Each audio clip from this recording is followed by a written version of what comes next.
Ketika Biden dilantik 20 Januari kemarin, waktu Amerika, dia mengangkat kepala Secret Service baru keturunan Chinese atau di Amerika disebut ABC, American Born Chinese, yang ternyata menambah kejelasan hubungan Joe Biden dengan Tiongkok. Lama hubungan akrab antara Joe Biden dengan Tiongkok tersebut manis terbina. Bahkan Tiongkok memberikan sebuah kota di Beijing khusus untuknya, For Biden City. Sesekali kita buka informasi dengan joke ya, namanya juga Sontoloyo, jangan serius-serius. Kusut itu alis muntar ya. Oke, jadi ada For Biden City, Forbidden City maksudnya. Kita lanjut, seperti topik kemarin yang masih mengangkat kerangka kedaulatan digital. Penting ini mengangkat kedaulatan digital, karena digital ini sebentar lagi akan mengontrol dunia, terutama tahun 2024, di mana digital politik yang bermain. Jadi yang menguasai digital di tahun 2024, dia menjadi penguasa. Dalam banyak video dan tulisan, kencang sekali Bosman ini meminta Kominfo dan pejabat sejenis untuk lebih peduli pada karya anak bangsa. Karena sejauh ini, kebijakan-kebijakan dalam tahunan berjalan seakan tidak peduli dengan dunia media, dunia IT, dan dunia digital karya anak bangsa. Jadi, terkadang rakyat harus mengurut dada karena memang sulit ya kalau pejabat tidak paham bela negara. Begini saya cerita ulang cara membangun bisnis karya anak bangsa versi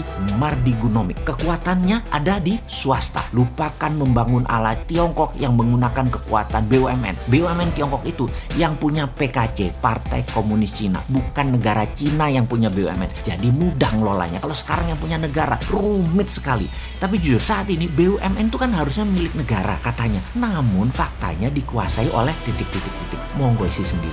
Yang jelas kalau perusahaan BUMN tidak untung atau merugi, direksinya nggak digantung. Uang teman seperjuangan semua. Kalau di Tiongkok korupsi di BUMN, mampus saja lo. Artinya lo ambil hak partai, artinya lo mengambil hak negara, hukum gantung, liwat aja lah hidupmu. Di sini BUMN nggak produktif, BUMN tidak perform, CEO-nya dan direksinya rumahnya mewah-mewah, sementara minus perusahaan negara tadi harus ditanggung, kegeblekan direksi dan yang menanggungnya siapa? APBN. Dan kalau nggak perform, nggak diapa-apain, kan lucu. Enak ya di Indonesia ini. Inilah kegeblekan bernegara tingkat dewa. Oh lupa, mungkin karena kebanyakan yang jabat adalah pendukung setia kampanye pejabat tadi yang membuat dia jadi. Yo wes sakarepmu lah PN. Suatu hari juga kamu ada limitnya. Suatu hari kamu tergantikan. Suatu hari kamu siap nggak siap. Jadi sing hati-hati jadi pejabat. Suatu hari kamu tidak menjabat, itu aja saya ingatkan. Oke, kita lanjut. Kali ini kita bukan bicara korupsi loh ya. Kita nyamber sedikit BUMN yang nggak perform. BUMN merugi dan lain sebagainya. BUMN itu regulator plus operator, kok bisa rugi, kok bisa kan geblek. Makanya kalau lu di swasta sudah ditolol-tololin sama pemegang saham, sudah dipecat dan dipermalukan. Kalau di BUMN dimaki-maki rakyat, dibilang rakyatnya anti pemerintah. Wih enak bener jadi pejabat, dilindungi buzzer penggiring opini. Ya wis, bahagialah hidupmu sekarang. Mau bukti lagi kalau BUMN banyak yang rugi? Banyaklah di media mainstream. Lalu cek di Wikipedia apa saja bisnis mereka. Lalu lihat daftar nama direksinya dan lihat juga apa yang mereka kerjakan di BUMN tersebut. Tidak ada, hanya sapi perah buat mengumpulkan kekayaan pribadi dan kelompoknya. Jangan-jangan kelompoknya yang menggunakan fasilitas negara. Kalimat terakhir saya ini asli provokator. Maaf ya, saya berbicara berdasarkan kekesalan pribadi atas kinerja banyaknya BUMN yang merugi. Sekali lagi, sempatkan cek di mbah Google, di Wikipedia perusahaan tadi plus anak cucunya BUMN yang induk itu hanya jadi pemeras susu negara untuk kepentingan sekelompok. Percaya saya. Ya itu aja ya. Oke, satu lagi. Bagi kaum emak-emak yang suaminya, ini sekedar mengingat ya, sekedar mengingat bagi kaum emak-emak, kaum tante-tante yang suaminya pejabat tinggi di BUMN, yang sering nginep-nginep kalau rapat jauh-jauh. Biasanya mereka ada main dengan supplier pemenang tender atau main sama pengusaha swasta pengemis proyek. Semoga suami Anda tertib iman, taat ibadah. Cuman ngingetin aja loh, di sana di tempat rapat tadi suami Anda banyak yang mulus-mulus, muda dan tersedia untuk para suami dari para supplier, dan masih untung kalau supplier yang nyediain. Kalau suami Anda yang minta, penjahat kelamin laki lu, kembali ke BUMN merugi. Pasti miris melihatnya. Bawaannya pengen jual lalu tutup BUMN-nya. Hasil penjualan tadi kasih ke negara. Ngapain kasih ke direksi? Kadang malahan BUMN minta dana tarangan dari negara pada saat rugi. Kan ini gila bener, rugi negara yang tanggung. Geblek, asik geblek. Kembali ke Tiongkok. Apa yang dilakukan Tiongkok berikutnya adalah memfokuskan BUMN ke luar negeri. Membangun swasta nasional untuk menggarap pasar lokal dan domestik, khususnya domestic consumption. Kita jelaskan ya, BUMN di dalam dalam negeri Tiongkok untuk proyek negara seperti infrastruktur statis, jembatan, jalan raya, dam, waduk, pengairan, power plant, jaringan distribusi listrik, infrastruktur dinamis, kereta api, bus, pabrik mineral, manufaktur, industri pertahanan, alat perang, dan lain sebagainya, yang kalau swasta bangun, lama balik modalnya, bahkan dalam jangka panjang swasta belum tentu untung. Lalu BUMN Tiongkok adalah tool alat ekonomi soft power menaklukkan negara lain dengan operasi di luar negeri. BUMN dari Tiongkok salah satu war tool dalam kolonialisasi modern. Lalu Tiongkok kemudian membangun swasta, namun tidak boleh mengendalikan lebih dari 70% pasar karena kena undang-undang monopoli seperti yang dituduhkan kepada Jack Ma saat ini.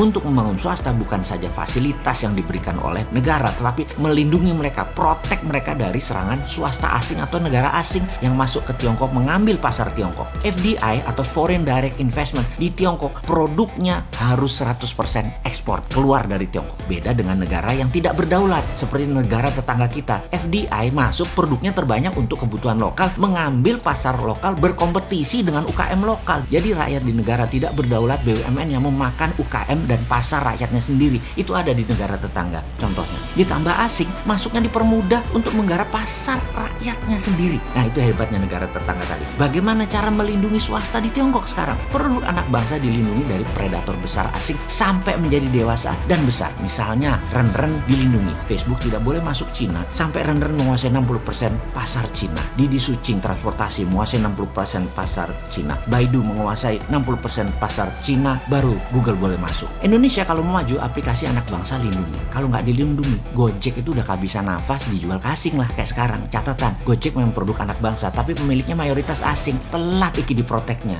Kembali lagi, Traveloka, coba dulu Traveloka diprotek. Jadi Booking.com, Agoda masuk nggak bisa. Pasti Traveloka jadi raja dan milik lokal, tidak perlu uang asing untuk bertahan. Sekarang udah telat lagi, udah dibeli asing. Padahal beberapa tahun yang lalu sudah diingatkan kencang dan langsung. Tapi karena pejabatnya orang nyandak, nggak paham apa itu proteksi. Sekarang perang dagang Tiongkok-Amerika sedang berkurang sedikit karena masing-masing sedang sibuk perang melawan COVID, lawan globalis. Indonesia saat ini harusnya ambil kesempatan. Anak bangsa buat fintechnya sendiri, buat Google-nya sendiri, buat WeChat-nya sendiri. Pastikan semua ini diprotek negara. Itu aja intinya. Pertanyaannya, berani nggak 1 tahun ke depan anak-anak buat itu bisa cepet sampai akhir tahun 2021. Indonesia bisa menyiapkan semua itu sehingga ketika perang Amerika Tiongkok versi 2 berlanjut di tahun 2022-23, Indonesia tidak bergantung pada dua negara itu lagi. Bayangkan kalau Amerika nanti di bawah Biden, perangnya pakai intelligent operation demi Amerika kendalikan dunia lalu mematikan sosmed, internet, satelit, strategi ini namanya battle space, penaklukan ruang udara. Apa yang terjadi? Indonesia tetap bisa dagang, tetap connect. Jadi walaupun itu terjadi penaklukan ruang udara, Indonesia tetap bisa connect. Kalau perang berlanjut, 4G-nya sama Cina dimatikan, 5G-nya Amerika dimatikan, masa Indonesia masuk jadi failed state karena nggak ngerti mengantisipasi ini semua, Indonesia jadi negara gagal? Jangan, kita harus punya milik sendiri, tidak pakai asing. Telekomunikasi itu proyek strategis negara, coba lebih diperhatikan wahai pejabat. Karena masalah ini semua, maka sekarang kita ingin bangun swasta, dukung dengan fasilitas. Maaf nih ya, yang tadi pakai bahasa geblek, abisan pakai bahasa sopan nggak ngeh juga sih. Jadi ya saya pilih pakai bahasa geblek-geblek biar tersinggung, biar tambah kepanasan, supaya langsung gerak, supaya langsung action. Tapi apa nggak juga ya, dasar lu ah.